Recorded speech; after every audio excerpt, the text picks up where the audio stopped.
Hello, Dimsdale. I'm Jet You Betcha with today's editorial, which technically makes it a Jetatorial. The U.S. Justice Department announced the seizure of a Dassault 900 aircraft used by Venezuelan President Nicolas Maduro. The plane, considered the Venezuelan equivalent to Air Force One, was found in the Dominican Republic during a Homeland Security Investigations probe. After being seized, it was flown to Florida.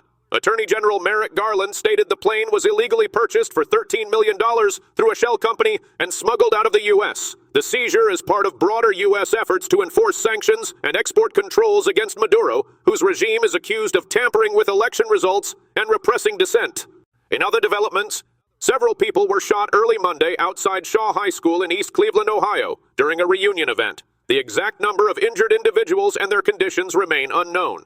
East Cleveland police reported that the injured were transported to University Hospital. The incident occurred around 2 a.m., prompting a response from multiple jurisdictions, including local police and emergency services.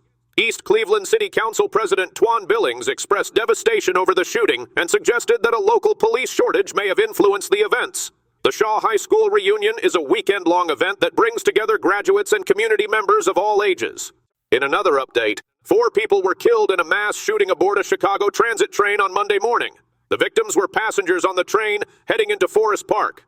Police have 1 suspect in custody and believe the incident was isolated. Investigators are working with the Chicago Transit Authority to review surveillance footage. The Transit Authority condemned the violence, stating that such an egregious act should never happen, especially on public transportation. Forest Park Deputy Chief Chris Chin expressed shock, noting that mass shootings like this are uncommon. In other news, Ashlyn Watkins, a forward for South Carolina's national championship-winning basketball team, was arrested on charges of assault and battery and kidnapping. According to Richland County judicial records, Watkins was granted a $30,000 bond and ordered to have no contact with the unnamed victim. The University of South Carolina Police Department's warrant alleges that Watkins assaulted the victim, forcibly controlling her movements. The victim eventually escaped and alerted authorities by pulling a fire alarm. The injuries were reported as non-life-threatening. Watkins, a rising junior, averaged 9.2 points and 7.4 rebounds last season.